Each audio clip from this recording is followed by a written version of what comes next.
automations is because manual tasks are tedious. Like everyone talks about, no, you're going to hate it. One day you're going to say you wish you didn't work as much. If you do specific work, like if what you do today, tomorrow it doesn't matter and you have to redo it, like 100%, you're going to hate that work. But if you can do something today and you do it so well that tomorrow, next week, next month, you don't need to worry about that. I don't think anyone's going to sit back one day and go, oh, no, I wish I did less. They're the people that's always going to think, oh, I wish I did more. Yeah. So that's why I love automations. Yeah, 100%. Like I built that, Vane that pulls sales conversation, pulls that data into a spreadsheet. The reason for that is, yes, you can forget about it, but also what you do with it afterwards is you create an agent that goes and looks at that once a week. It goes and looks at all the different sales reps to go and see what type of conversations are they having, what are they struggling with. So you can use it as kind of a database, set and forget. But like you say, you need to do something with the data. If you're just pushing the data for the sake of telling your shareholders that you have data, like that serves no purpose. There's a couple of things in business that's kind of like that. People do stuff for no reason except for it makes you feel good and everyone else is talking about it. So you're like, yeah, let's do it. Let's spend man hours. But when you start taking into account, like essentially what business is you get a couple of people together and your vision, like you can charge with the vision that you have, the deliverables that you can deliver on, you can charge 10,000. But with this talent that you've got, like you only need to pay them like 6,000 or 7,000. But the combined effort with your vision takes it to 10. So most people kind of forget that at some point, and you get employees just working a job and just doing what they're supposed to. And 100%, that is what you're supposed to do when you're an employee, but you're still supposed to do it as well as you can. I think Zed Ziglar had a great quote that said, even if you're not working on commission, you're still working on commission. Everyone works on commission because the company sells your services for X. If they can't get that value from you, like best case scenario, they fire you.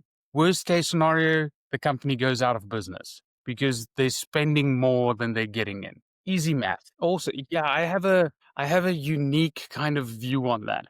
It's if you tell someone what they need to do and how they need to do it, you need to pay them a salary. If you tell someone what needs to happen and they can figure it out themselves, you pay them a commission. Because if they can do it better in less time, like they don't need a salary, they need commission. The better you do something, the more you should earn because you're raising your skill level. And that's kind of the big thing why I like OKRs as opposed to KPIs. And what I think management misses a lot of the time, like you'll get it that a sales guy, he's a sales guy for 10 years. He's the guy that started there. Like everyone knows him and then he gets promoted to be sales manager, which doesn't make sense because if you're a good salesperson that can sell well, it doesn't mean that you can lead well. What you need to do, they did this study. I don't know if I told you that they replaced managers with coaches in one of the big companies in a couple of their verticals. And they were actually 20% more profitable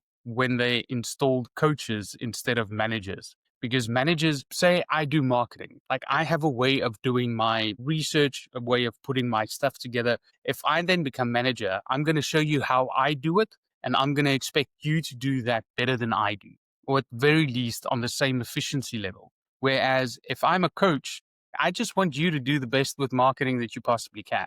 That's it. I'm gonna be a servient leader. So what really kind of takes your company to the next level is if you find people and instill in them that entrepreneurial spirit. And that's where ownership comes in, where you go, this is your baby. Like I'm here to help you, but this is like you take ownership of that. And that changes the relationship because if you're in management and you're telling people like, you need to do this, you need to do that, like that becomes a teacher relationship, teacher student relationship or a master student relationship, depending on I don't know, your religion. At some point you need to surpass the master, but that point never happens. In karate, when you get to that point, you go and find another master.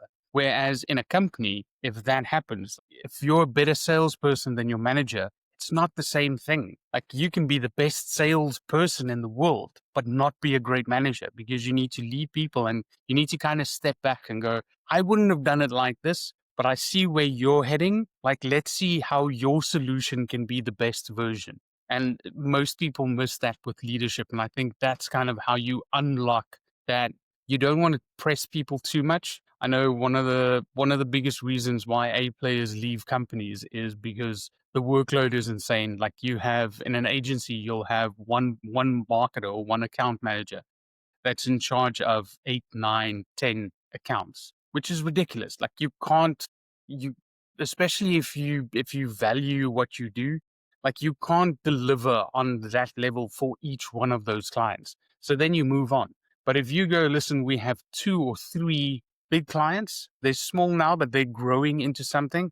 I want you to take ownership of this, see how we can grow their revenue. You change, and that's what most agencies, what I feel most agencies should do, is they should be tied, their revenue should be tied to the results for the clients and not vanity metrics, but revenue. You shouldn't, you know this, we charge, if we're doing ads, we charge 10% of ad spend because that kind of made sense a long time ago. But where we are now, charge a monthly fee that kind of keeps the lights on, but align yourself with your client's revenue, with your client's goals. And that's where you get commission. Like if we look over the last 3 months, we get a baseline of your revenue or your ROAS or whatever actually moves the needle, whatever is your source of truth. And we can 2x, 5x that. Like that's where our commission kicks in, or that's where our incentive kicks in, where you go, cool, if we hit this, like let's do an extra 2K for each or 50% of whatever. So yeah, that's how agencies should evolve in this wonderful time that we're living in. It's kind of an interesting age where we're living in. Is results, obviously results always matter, but there's also a lot of, because of work-life balance, and even though I don't have work-life balance because I love what I do, so I just keep doing it until I need to sleep or until my wife tries to pull me away and do something else. But in this work-life balance, like people have decided, some companies and some clients have decided that they're happy with the revenue that they're currently getting. They're increasing, like everyone's happy in the company. The extra profits that they make, once it's distributed to the shareholders or whatever, it gets funneled back into the employees, into the lifestyle and all. But so everyone's not chasing that extra cent. For them, it becomes more that you need to be tied to their cause. So you need to be the type of person, because at the end of the day, I've been saying this for years. Like every time people think that you invest in something when you, I don't know, when you talk to a stockbroker or when you talk to your financial advisor, that's the time when you invest. But what actually happens is every time you take out your wallet, and B2B, like every service supplier, every service provider that you have, every person that you decide to partner with to get you results, like you're investing in their future of what tomorrow should look like, because they take your money, pay whatever they need to, and then they keep the rest of the money to keep doing what they're doing. So that's becoming more and more of a stress point for a lot of companies. They don't only want to see results, but they want to know that the type of person that you are, the type of company that you are, the type of cohesion, the type of culture that you have is something that aligns with them, because not only will it make their work relationship more enjoyable, but it'll also, like, they can sleep at night because they know the person that they're in partnership with. It's transparent, it's honest, it's worrying about people's well-being. Like it's a good person at the end of the day. You're not going, I'm paying this guy, I don't really want to tell my friends about it. It's kind of a shame buy, but it's because I'll get results. I think we're past that. Sorry, diving into some deep waters. I'm just giving you as much as possible. I can do this. There's a nice story that kind of translates with everything. So the reason why I love live and die by frameworks and SOPs. Is there's a book, I'm pretty sure everyone's read it, Rich Dad Poor Dad, where Robert Kiyosaki, he explains that young people from rich families, from middle class or from upper class families, they kind of follow the same trend. They go to school, they get qualifications, maybe they go to varsity or they go to college or whatever. After that, they go and find a job, and that's kind of where it deviates. Like they all do exactly the same thing, but your medium income guy, he works for a job, he gets his salary, and then that's how his life trajectory is from there. Is he works for a salary, he works really well, so he becomes the manager, he gets a little bit more, spends a little bit more, then he tries to work his way up the ladder, and every time that he gets a promotion, he gets a 10% raise or a 20% raise, and that's kind of his life trajectory. Well, yeah, that's what he works towards. Where the rich guy, his kid, does exactly the same thing. Goes to school, goes to varsity college. So a lot of people don't. It's your decision. And then starts at a job, most probably right next to the medium income guy. But he does that.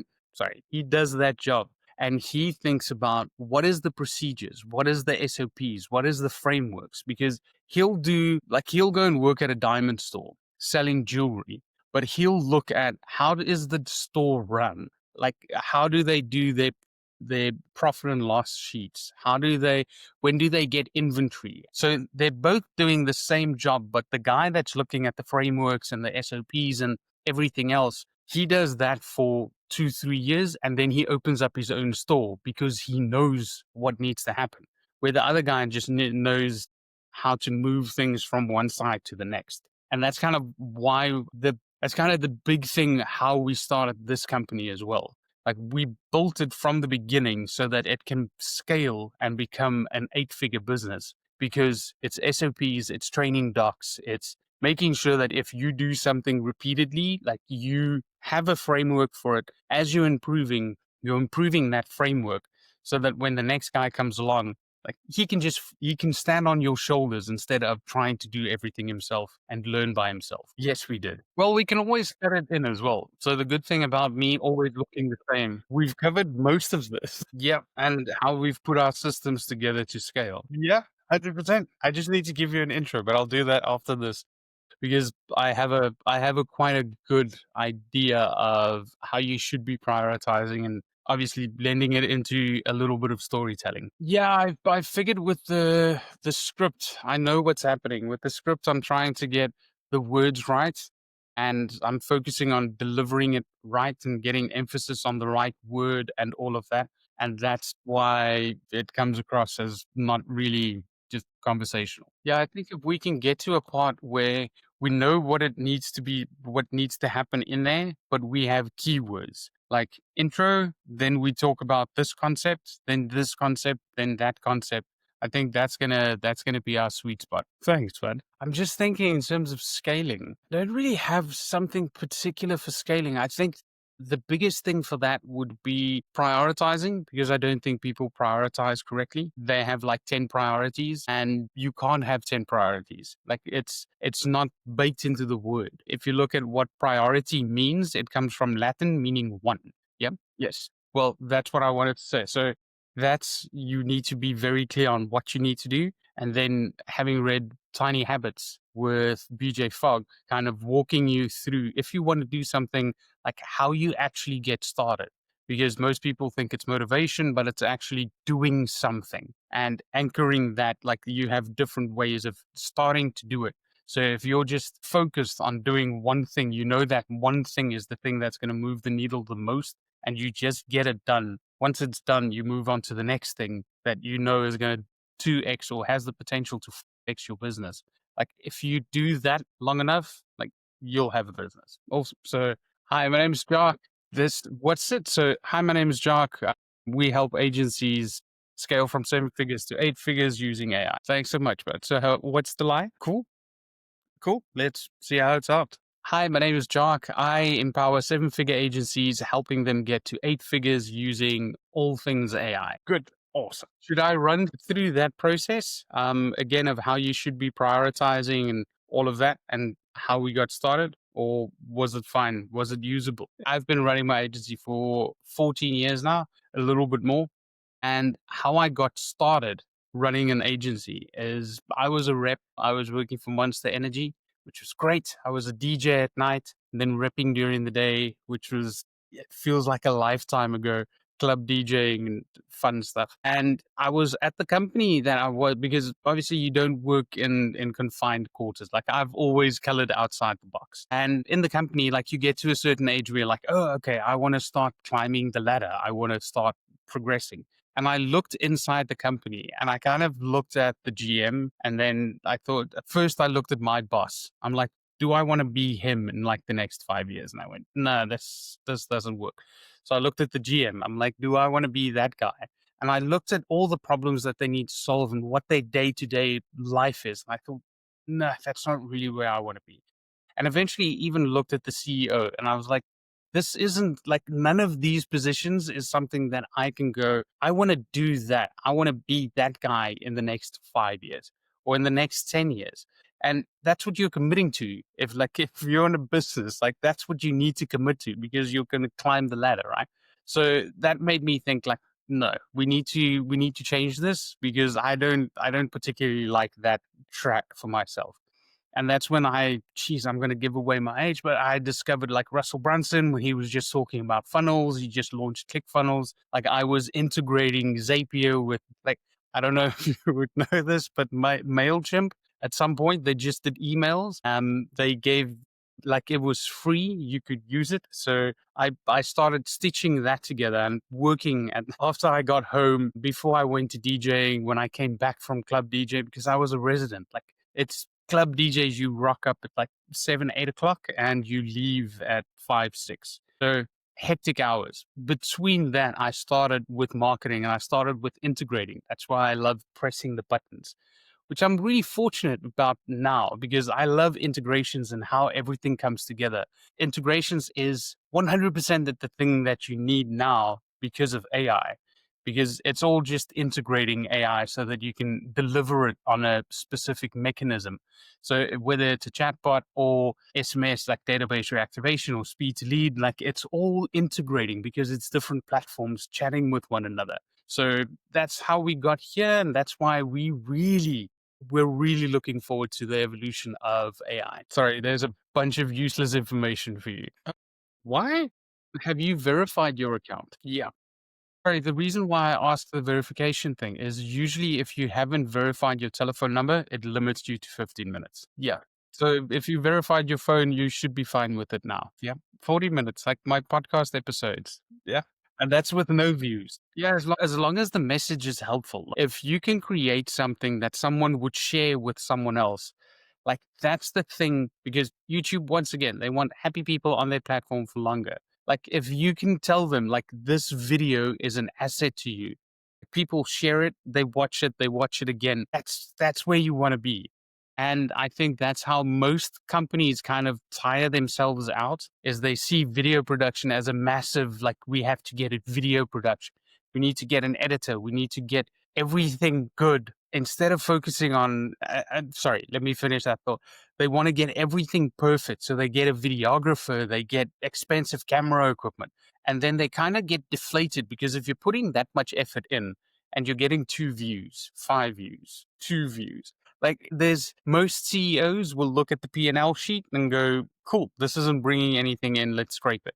Whereas if you're just documenting, and that's what people want, they want to connect with you. They want to see who you are, how you work, like what we're doing in our daily huddles. Just record that. People can see what you do, who you are, how you talk, how you work, like everything that you need to. And if someone knows a little bit something and he can share that, like if it's valuable content that people can share, then all of a sudden you change the ball game because you're not producing and it's not taking hours to produce a piece of content. Like where we're using Riverside, you can produce a piece of content in 5 minutes or in 20 minutes. If you get really good at it, like 20 minutes, 16 minutes for it's something that's really on a high, like a standard that 2 years ago, 3 years ago, you would have needed to pay someone. And once you start getting that, you start building momentum. You start understanding what resonates with people, but what's the messages that people are looking for that you want to produce. So that when you get to 100 views, 200, 500 views per video that you put out, then you go, cool, let's now use the money, because you're definitely going to start generating some capital, unless you're talking about, even if you're talking about like kitten videos and just sharing that, like you're going to start generating some revenue. And then you go, cool, what we're going to do now is we're going to grow, instead of having that effort in the beginning to start, because that's a massive barrier to entry. Whereas later on, it's a massive tool for growth. Beautiful. Yeah, people kind of misconstrue it, because there's a lot of different elements that goes into making videos or making content that is shareable, or content that'll actually get you somewhere.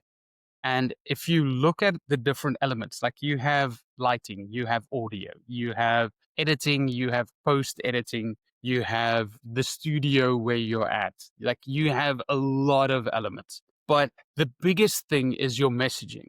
That's 80% of your 80 cents of your dollar. Like if you get the messaging right, and very close second is audio. Like if you don't get your audio right, like if people can't hear what you're saying, like that seriously dampens everything else.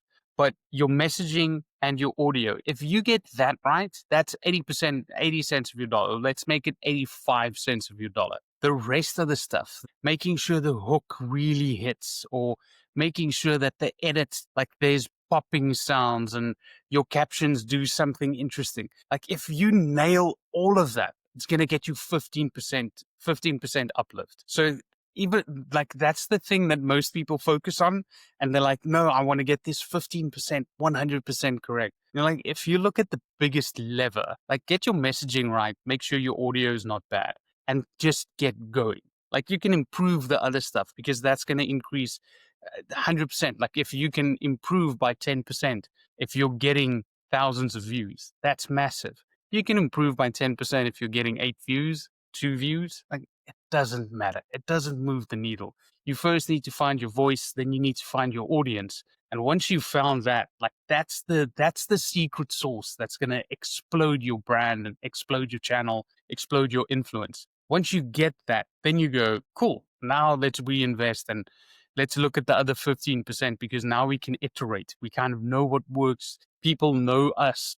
Like that's kind of how the evolution should go. And it's sad that it's kind of the other way around, because people want it to be perfect because before they get started. You know, like that's exactly the opposite. Like just message, like just get content out. If people know you, like yes, there'll be some people that don't like you, and there'll always be some people that don't like you. That's just how life is. But people who like you won't be able to see you if you don't put something out. Yes, you remember that great quote from Winston Churchill, where he said, I'm sorry I wrote you this long letter, I didn't have the time to write you a short one. It's exactly the same thing with the long thing. Like everything goes in, like even hums and haws, you can kind of cover that, because if you're doing something that's 15 seconds or 10 seconds, like every second needs to pop, you don't need to obsess about it at this point, but we're definitely going to get to that point where you're like, okay, is this second better than this second?